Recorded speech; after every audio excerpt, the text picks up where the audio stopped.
ನಮಸ್ಕಾರ, ನಾನು RMC ಬಂದು ಮಾತಾಡ್ತಾ ಇರೋದು. ಟ್ಯಾಟೋ ಹಾಕ್ಸ್ಕೊಂಡಿರೋ ಕುಮಾರ್ ಅವರು ಇವತ್ತು ನನಗೊಂದು ವಿಡಿಯೋ ಕಳಿಸ್ಕೊಟ್ಟಿದ್ದಾರೆ. ವಿಡಿಯೋದಲ್ಲಿ ಏನಪ್ಪ ಇದೆ ಅಂತ ನೋಡ್ಕೊ ಬನ್ನಿ ಒಂದ್ಸರಿ. ದೇವರೇ, ದಯವಿಟ್ಟು ಬೇಜಾರು ಮಾಡ್ಕೋಬೇಡಿ. ನಾನು ಮಾತಾಡಿರೋದ್ರಲ್ಲಿ ನಾನು ಅಭಿಮಾನಿಗಳು ಮೀಟ್ ಆಗಿರೋಲ್ಲ ಅಂತ ಉದ್ದೇಶಕ್ಕೋಸ್ಕರ ನಾನು ಆ ಥರ ಮಾತಾಡಿರೋದು. ನಾನು ಫುಲ್ಲು ಮಾತಾಡಿದ್ದೀನಿ. ಅದು ಫುಲ್ಲು ಮಾತಾಡಿರೋದನ್ನ ಯಾವುದನ್ನು ಹಾಕಿಲ್ಲ.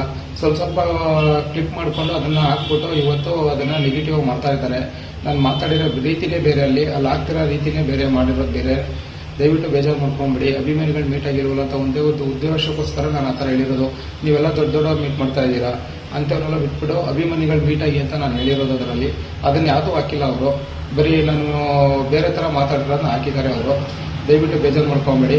ನಾನು ಅವತ್ತು ಅಭಿಮಾನಿನೇ, ಇವತ್ತು ಅಭಿಮಾನಿ ತಪ್ಪಾಗಿದೆ ಸಾರಿ ಅಂತ ಅವ್ರು ಕೇಳಿದ್ಮೇಲೂ ಇದನ್ನ ಮುಂದುವರ್ಸೋದು ಬೇಡ ನನ್ನ ಅಭಿಪ್ರಾಯ. ಯಾಕೆಂದ್ರೆ ಅಭಿಮಾನ ಒಂದೇ, ದೊಡ್ಡ ಅಭಿಮಾನಿ, ಚಿಕ್ಕ ಅಭಿಮಾನಿ, ಟ್ಯಾಟೋ ಹಾಕ್ಸಿದ್ರೆ ಮಾತ್ರ ಅಭಿಮಾನಿ, ಟ್ಯಾಟೋ ಹಾಕ್ಸಿಲ್ಲ ಅಂದ್ರೆ ಅಭಿಮಾನಿ ಅಲ್ಲ. ಇದೆಲ್ಲ ಏನಿಲ್ಲ, ಮ್ಯಾಟರ್ ಆಗಲ್ಲ.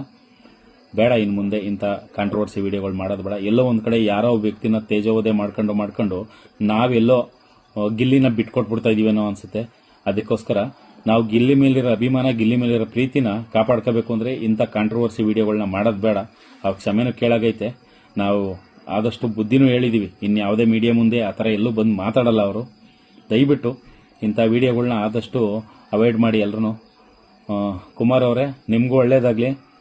ನೀವು ಗಿಲ್ಲಿ ಅಭಿಮಾನಿ ಅಂತ ಗೊತ್ತು, ಆದರೆ ಸ್ವಲ್ಪ ಎಲ್ಲಾದರೂ ಮಾತಾಡಬೇಕಾದ್ರೆ ಉದ್ವೇಗಕ್ಕೊಳಗಾಗಿ ಏನು ಮಾತಾಡೋಕೆ ಹೋಗ್ಬಿಡಿ. ಅಭಿಮಾನ ಮನಸ್ಸಲ್ಲೇ ಇರಲಿ, ಖಂಡಿತವಾಗ್ಲೂ ಸಿಗ್ತಾರೆ. ಯಾರೇ ಗಿಲ್ಲಿ ಅಭಿಮಾನಿಗಳಿದ್ರು ಬೇಜಾರು ಮಾಡ್ಕೋಕೆ ಹೋಗ್ಬಿಡಿ. ನಾವು ಹತ್ರದಿಂದ ಮಾತಾಡಿ ಅವ್ರ ಬಗ್ಗೆ ತಿಳ್ಕೊಂಡಿರೋದ್ರಿಂದ ಅವ್ರಿಗೆ ಎಷ್ಟು ಹೆಲ್ತ್ ಇಶ್ಯೂ ಇದೆ ಅಂತ ನಮ್ಗೆ ಗೊತ್ತಿದೆ. ಅದನ್ನೆಲ್ಲ ಅರ್ಥ ಮಾಡ್ಕೊಂಡು ದಯವಿಟ್ಟು ಸ್ವಲ್ಪ ಸಮಯ ಇರಲಿ, ಎಲ್ಲರೂ ಬಂದು ಮೀಟ್ ಆಗ್ತಾರೆ. ಇಂಥ ವಿಡಿಯೋಗಳಿಗೆ ಯಾರೂ ಜಾಸ್ತಿ ಎಂಕರೇಜ್ ಮಾಡಕ್ಕೆ ಹೋಗ್ಬಿಡಿ. ನಮಸ್ಕಾರ.